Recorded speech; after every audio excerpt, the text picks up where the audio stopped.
Over the span of several years, filmmakers solved such problems. Sometimes they influenced each other, while at other times, two filmmakers might happen on the same technique. Some devices were tried and abandoned.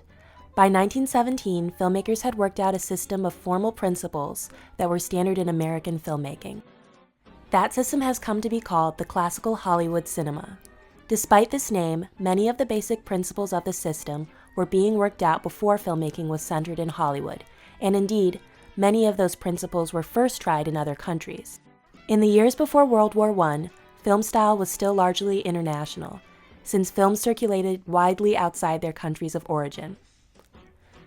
The basic problem that confronted filmmakers early in the Nickelodeon era was that audiences could not understand the causal, spatial, and temporal relations in many films. If the editing abruptly changed locales, the spectator might not grasp where the new action was occurring. An actor's elaborate pantomime might fail to convey the meaning of a crucial action. A review of a 1906 Edison film lays out the problem.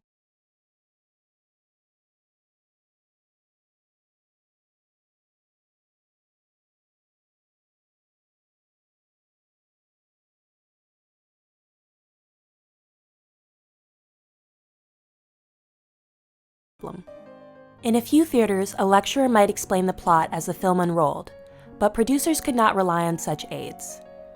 Filmmakers came to assume that a film should guide the spectator's attention, making every aspect of the story on the screen as clear as possible. In particular, films increasingly set up a chain of narrative causes and effects. One event would plainly lead to an effect, which would in turn cause another effect, and so on. Moreover, an event was typically caused by a character's belief or desires.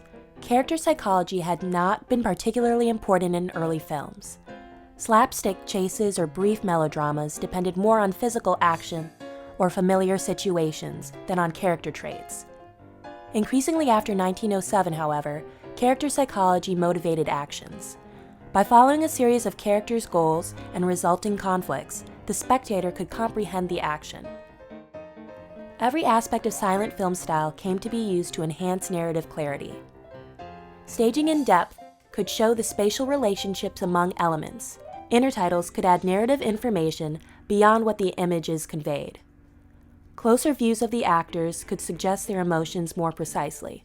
Color, set design, and lighting could imply time of day, the milieu of the action, and so on. Some of the most important innovations of this period involve the ways in which shots were put together to create a story. In one sense, editing was a boon to the filmmaker, permitting instant movement from one space to another, or cuts to closer views to reveal details. But if the spectator could not keep track of the temporal and spatial relations between one shot and the next, editing might lead to confusion. In some cases, intertitles could help establish new locations. Editing also came to emphasize continuity among shots. Certain cues indicated that time was flowing uninterruptedly across cuts.